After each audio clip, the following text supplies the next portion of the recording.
area goods and services. Stay tuned and shop on the radio for dining certificates, weekend getaways, automobile service, and more from top area businesses. For a complete list of participating businesses, log on to WBIG1280.com. To participate on the Big Radio Shopping Show, simply dial 585-1280, area code 630-585-1280. Questions about merchandise and how to shop with us are welcome as well. Now, let's save money with the Big Radio Shopping. And good afternoon, everybody, and welcome. It is Fox Sports Radio and the Big Radio Shopping Show. My name is Steve Martin, and I got a very special guest in studio with me today. I have got author Marvin Mukanaka with me. Marvin, how are you? Marvelous, Marvin. I am so great, Steve, and I'm glad to be here. Yeah, well, we're glad you're with us here as well. It is the launch date of Marvin's book, and he's been working on this project now for quite some time, and I've been paying attention and hearing what you have. And I got to tell you what, Marvin, you did a wonderful job. This is an outstanding book, and it couldn't be more timely. This is what's in the news right now. This is what people are talking about. The name of the book, Beloved Hatred, an African American Exodus, and the launch date is coming up here next week. And so we're pleased that you involved WBIG to be able to let your fans know that they can pre-order this book right now if they want to get the book. And but I want to go back a little bit before we even get to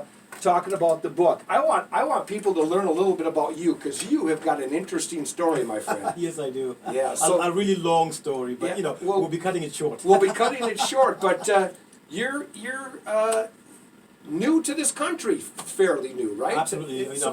Only been in the country 5 years now. I'm from Zambia. Zambia is in Africa.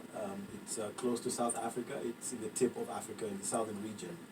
So that's where I come from, basically. Yeah. Right, and you were a writer there and writing some of your stuff, but you're like, I got to find an audience for what my passion is and for what my writing is. And so I need to find out a little bit, because really, Beloved Hatred is really about race relation problems, right? Race relations, and you really have a unique, very unique twist on this. In fact, I tell my friends he's got more twists and turns than Chubby Checker's dance moves, right? So, oh my God, yeah, that's true. but tell us a little bit, Marvin, about your intentions with this book here, if you would. So basically, I mean, I've been hearing about race relationships all my life, and then having come to the U.S., I was struck by just how deep this problem was. And then, I felt like I needed to say something. I needed to be an agent of change. I had to contribute, instead of just pointing fingers, blaming white people or blaming black people or whatever it is. I said I need to say something positive. And one of the first things I wanted to say was that hate is not the answer. Vengeance is not the answer. Hitting back at someone is not the answer. We can find an answer out of this problem. America has always been great for finding solutions. And I felt like, look, America can do this. And probably we just need many more voices to speak up, and we never know where the idea pointing towards the solution might come from. And so I didn't want to underestimate myself, and just like I would say to anybody out there, don't underestimate yourself. You might just say something that is very vital in the conversation. But I believed in America. America has always been the world has always looked up to America, but this problem has persisted. And somehow we need to get to a breakthrough very quickly. So that's what I wanted to say. Hence the twist of the story, and I'm sure you'll get me to that part. Let me not jump to it. Right, yeah. The story is amazing, and within the first couple of pages, people are going to be spellbound. They're going to be like, man, this is something that, and I think it's something that a lot of people can relate to. I have a lot of friends, and a lot of times they say, I don't understand what the problem is. And I think that's probably part of it. I think there's a communication problem, and I know that you kind of talk about that in your book a little bit. Yes, I do talk about the communication problem, and the conversations going on with the characters and so on kind of highlight what that problem is. It's a communication problem. Now, obviously, we do have cultural conflicts and things like that, but all of that, the common denominator for all of those things is a communication problem. And I got a testimony from somebody who heard an interview I did at some other radio station. Right. And she's white. And she sent me a text and said, I love how you articulate the subject, because you don't come out like you're attacking anybody. You make the conversation comfortable. That way it looks like we can all partake in the conversation. And that was really my idea. Like, we have to, as much as we have bad things probably to say towards each other, or hard words to exchange, because that's all part of the conversation. But we can all do that in an atmosphere where we're accepting of each other.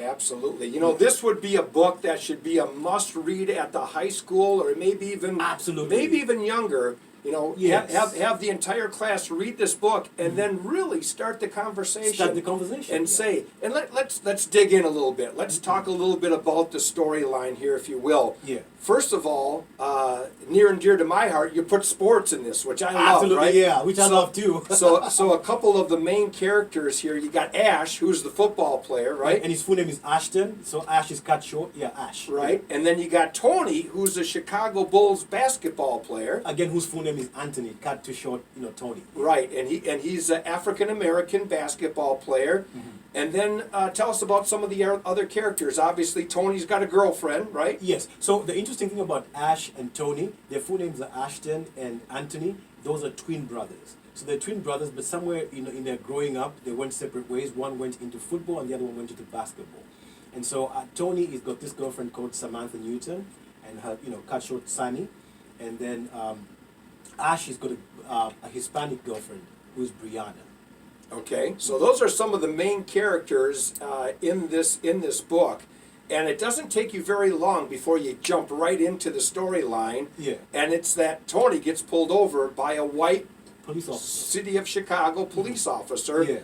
And that's where all hell breaks loose, right? All hell breaks loose. So without giving the whole book away, Yeah. obviously we want people to go and buy the book, and they can do so, by the way. If you go to marvelousmarvin.com, you can pre-order your paperback cover of the book. Or if they don't want to wait, they can get it right now. They can go to Amazon Kindle and download that today, right? Immediately as we speak, they can download that. And once again, it's called Beloved Hatred, an African American Exodus, and you just want to look for Marvin Mukanaka, and they'll be able to download that book, and it's really inexpensive. Folks, I tell you, read this book and then start a conversation with your friends after they read it too. Absolutely. Pass this book around or get a lot of people to do it. Mm-hmm. So why don't you continue with the storyline a little bit more about and where you came from. You already kind of made it, your angle is, I want to start conversation. Yes. I want to get people to talk about this. So continue with that a little bit and tell us a little bit more about the development of the story here. Yeah, so before we go away from the address, the website address, it's Marvelous Marvin, but take note, it's 2 S's at the end of Marvelous, not 1, because 1 would take you to a different Marvin. So right. Make sure you put 2 S's. So it's 2 Marvelous S's. Marvin, 2 S's at the end of that, and it's one word, marvelousmarvin.com, and you get more information out there. Yeah, so I do come from a very tiny country, which is Zambia. Zambia is smaller than Illinois, where we are, in the state of Illinois. Right. And we have it's a country of wonderful people. It's the country that hosts what's his name, David Livingstone, the Scottish missionary from Europe, who first saw it, the first white person to see Victoria Falls, called it the 8th wonder of the world. So that's where I come from. But having come over here, I have a background where I was a flight attendant. I also worked in a hotel, and then wrote about 5 books that I self-published in Zambia. There was this frustration where our reading culture is poor, the literacy level is low, we don't have a film industry, but I wanted to express myself in the film industry and become a professional writer, renowned and all that. And so America has given me that opportunity and platform, and I'm really very, very grateful to America. As usual, that's what America is known for. But coming to this story, because of my intention to want to pass the clear message that hatred is not the answer. Martin Luther King made that very clear. Hate does not drive out hate. There's some bad things that have happened with white cops and just everywhere. And I'm not reaching that history, but the little that I know of the history about this problem is enough to draw me to kind of say something positive, something helpful, to help the dialogue kind of go in the right direction. And so this is what I wanted to say. So I coined up this idea of an African-American woman, a black woman, falling in love with this white cop who killed her black boyfriend. That was the beginning. That's the big twist, yeah. That's the big twist. That is the big twist, like I said. And so, Sammy, who is the girlfriend of Anthony or Tony ends up falling in love with the cop that shot her boyfriend and killed her boyfriend. If we're going to be spoiler alert here, right? Absolutely, yeah. Well, so might as well spoil it. yeah, exactly. So that is the big twist, and it certainly gets conversation going, right? It does get a lot of conversation. And you and I talked a little bit today with what's going on, and especially like in the NBA, yeah. we talk about what's going on with ownership of some of yeah. these teams and how the African American players are really, they hold the power though. You know, True, when you think about that, if they said if 75% of the league is African American right now, if they just kind of said, hey, you know what, we're not going to play, which they kind of did for some of their rights this past year, they saw that they do have more power than what they thought maybe for all these years. Well, you're getting into the book now because actually the book actually demonstrates that power that the NBA players have. Because like you said, this book is about sport in America, the NFL and the NBA. And soon they find out that they have this power to control what's happening. But then go ahead. Let me not jump ahead of you. No, you're absolutely right. I'm glad you did. So, you know, racism is one of those things that's been around for a long, long time, Marvin. And most people shun it, or they just don't want to. They don't want to get into the conversation. Or if they do, I think the two sides don't understand one another very well. Yes. And I think you're going to do a lot of good to read this book, and then to be able to have conversation about. Let's talk about these characters. Let's talk about where they come from. Yeah. And keep in mind, this is written by somebody who didn't grow up in the U.S. In the U.S. You know, grew up and saw this, but you've probably seen that through your life, even the short 5 years that you've been here, probably. Absolutely. Right? I've seen enough of it. To understand, you know, some of the things that need to be done. And one of the things that need to be done, like you just pointed out, is to learn how to communicate in this problem. There's a way that we have to communicate differently regarding this problem. It's different than how we communicate anywhere else at work and everything. Work is easier. It's about, get that done. Get 3 of them. Pack this and all of that. So the communication is a lot more straightforward. The communication about the racial conflict in America is a lot different. And so people have to learn these communication skills in the racial division itself. And that's what this book kind of tries to help. Yeah, and I think it really does a great job of that. You have a quote there that I absolutely love, and it is not surprising that life is full of surprises. I like that too. I love that quote, and it's true. Now, Thank you. Let's hope that one of the surprises that comes from this is that we can have a better understanding for one another's culture. That would be a pleasant surprise. Wouldn't that be a pleasant surprise? Awesome surprise. And let's hope that can happen more quickly than not, right? Yes, and that's what I keep hoping for. Because think about it, all these years we've had that opportunity to make a difference, and although there have been maybe tiny steps, not nearly enough steps yet to get to where we need to get. Yes, you know? I agree with you. And so your books, you said you've written quite a bit. You've written some music in the past. You've written some books. This one's really near and dear to your heart, though, isn't it? This is. As soon as you said that, my heart kind of cracked up a little bit. That's how dear it is to me. It makes me a little bit emotional because it's almost like I see a time bomb that all of us, black, white, yellow, green, whatever color, we're sitting on a time bomb. So this is really close to my heart. This is almost like all my life. Of all the books that I've written poetry, pieces of writing, articles in newspapers back home and things like that. This is like it's dear. It's like this is the one that's going to detonate the time bomb. Yeah. I feel. Well, this is the time for a book like this. This is the place for a book like this. I think Chicago is a really good marketplace for people to maybe get the ball rolling and get things started. Yeah.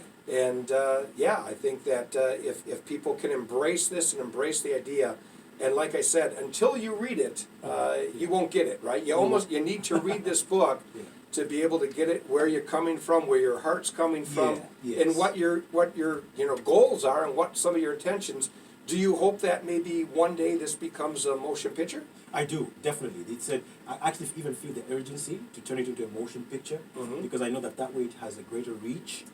Younger people, you just talked about younger people being able to read it, but also from parts of Africa where I come from, where the literacy levels are low, where they might not really find the time or the resources to read it.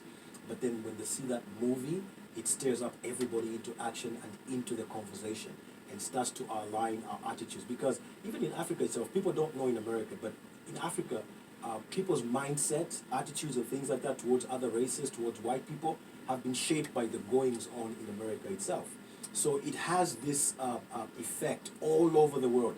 And one of my intentions in the future is to help Americans understand how it's affected some other people that we don't even think about. So racism isn't unique to America. No, it's not. Yeah.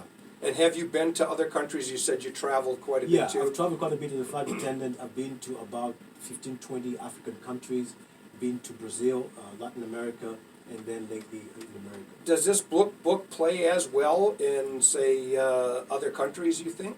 It definitely does. The reason for that, one of the major reasons for that is because almost everybody in these countries I've been to have a major interest in the events that unfold in America. Right. Anything, whether it's Everybody looks at America to see Everybody. what's going to happen here, right? It's the firstborn in the family. Yeah, that's a good point. So if America is sagging their pants, everybody wants to sag their pants because they think that's cool. Right. That's exactly what it is. Right. And so this is where the greatness of America becomes very crucial. And all of us become a part of that puzzle to re-establish the greatness of America by getting rid of some of these problems that are unnecessary, such as the racial divide. Right, yeah. And the movie, see, I have it as a movie already. I know. Marvin, You've but, got to have it yeah, as a movie already. But the book really addresses a lot of this and how opinions are swayed, right? How somebody can go from absolutely hating somebody Yeah. to falling in love with them, right? Absolutely, And yeah. certainly somebody who took the life of their boyfriend, right? So, yeah. you know, that's amazing, and that's the big twist. So, Mm-hmm. what else would you like to tell us without giving away the whole book? How long did this project take you? The project, initially it took me about 3 months to draft it. Okay. And then to completely finish the project, as in I'm satisfied, I've written a story, I've got a beginning and an end point, and I've kind of given the major theme, given the lesson that I want people to get out of the book. That took close to a year. And then the 2 years that followed, I started doing revisions, and part of that, the delay, why it took longer, about 2 years to revise, is because of looking for opportunities. I wanted to try and find a traditional publisher first and things like that, and that's a long journey. So basically, since you've been here, the 5 years or so that you've been in the U.S., you've been working on this project. Working on this project, and in that time also I've been developing the screenplay for the movie. Okay. Yep. So it's all the script for the movie is actually half done right now. Very cool, very cool. I can see this being a very good one. You know, Chicago's a huge sports town, so Yeah. putting that sports twist in there as well will catch a lot of people. So if you're a sports fan, if you are just a fan of really good writing, you did an outstanding job in this novel to bring it to life. It really, you can see that it brought it to life, and that people are going to embrace this, and let's hope that some good comes out of this, right? Yes, definitely. And Fingers crossed and praying as well. Absolutely. Now, the best way for people, again, we should tell them a couple times here, how the best way to get the book right now would be to download it on Kindle. Download it on Kindle. It's actually on promotion right now, so people can actually get it for free right now. And there's going to be a period where to go. Actually, it's on a promotional price. I'm sorry. Yeah, $2.99. Promotional price $2.99, and then you Right. go back to the original price, which is $3.99. That's the sale price. And then afterwards, we do get the paperback available. And then as all that is going on, it's going to be made available eventually at different outlets, such as Barnes & Noble is one of them, Goodreads, and a lot. There should be about 12 in total. Very good. Yeah. So this is brand new, and the launch date is coming up here this week. You can get it on Amazon right now, though. So if you guys are listening to this and this is something that you say, hey, I'm in to be able to. And if people want to get a copy off my hand, Yeah. signed hard copy, my details are on the website. They can send me an email and eventually give me a call or whatever, and I'll be happy to sign a copy for them. And we'll have some of the literature here at the WBIG Yes, studio. at the So if you studio. guys want to come in and get a hold of Marvin, Yeah. he'll be happy to Absolutely. meet you up Make someplace. myself available. I don't care if it's just one person. Yeah. For Now, me, that counts. now, and you're local here too, right? Yeah. You're here in the area? Live in Aurora. In Aurora. Fantastic, fantastic. Well, Marvin, this is a fabulous book. I encourage people to go out there and try it. Download it on Kindle, and then you're going to want to get yourself a paperback for your library too. So Yes. go ahead and download it now so you can read it. But then after you enjoy the book as much as I did, then you're going to want to certainly get yourself a paperback version of it as well. And Marvin will be happy to sign that. I think I heard you say, right? Oh, definitely. Very good. my hand won't grow tired. There you go. What else would you like to tell our audience here at WBIG? Well, I just want to say to people that, let's fully engage in this conversation. Let's be positive about it. This is doable. America can do this. One of those people that encouraged us that we can do anything was Barack Obama. He said, yes, we can. And there's been a number of other leaders encouraging us, to just be positive. Martin Luther King is one of them. I love a quote that I read many years ago. It drives me every day. This was by Henry Van Dyke. I believe he was a white preacher in America. And he said, there is a loftier ambition than to merely stand high in the world, which is to stoop down and lift mankind a little higher. I love that. I love that. Henry Van Dyke. I never forget those words, along with the words of Martin Luther King. Those people to me have stood out. And so this is a white person and a black person saying the same thing. And the words of Henry Van Dyke are special to me. There is a loftier ambition than to merely stand high in the world. It is to stoop down and lift mankind a little higher. Very I good. believe that's what America is. Well, we can do this. We definitely need that now with some of the things that we've been through in the country, and we saw where the hatred can take you. Yeah, and can take you so far. And it's no good, right? It's not good. Hatred isn't going to take you to where we need to get to resolve these problems. So I would imagine that's the name of the book, Beloved Hatred, Love right? hatred. Why should we love hatred? Right. Let's hate hatred. There you go. Exactly. Well, Marvin, thank you so much for coming in today. We appreciate it. I wish you the best of success, and we're standing behind it. So if anybody wants to get a copy of this book, again, we'll have literature here at the radio station where you can get your paperbacks, and as soon as you're doing a book signing or something someplace, make sure that you come on back so we can tell people where Make you're that gonna announcement, be. yeah. Yeah. Yeah. Very and, good. and as you said, thank you. I appreciate you more, Steve. I just love the fact that you bought into this vision, you believe in this vision. I'm just so thoroughly grateful to you for opening up this platform. Absolutely. Absolutely grateful. Absolutely. Hey, if Marvin and I can get along, everybody can, right? Everybody can, yeah. Absolutely. Very good. All right. Well, thank you so much. Once again, Beloved Hatred, an African American Exodus, and it is available on Kindle right now.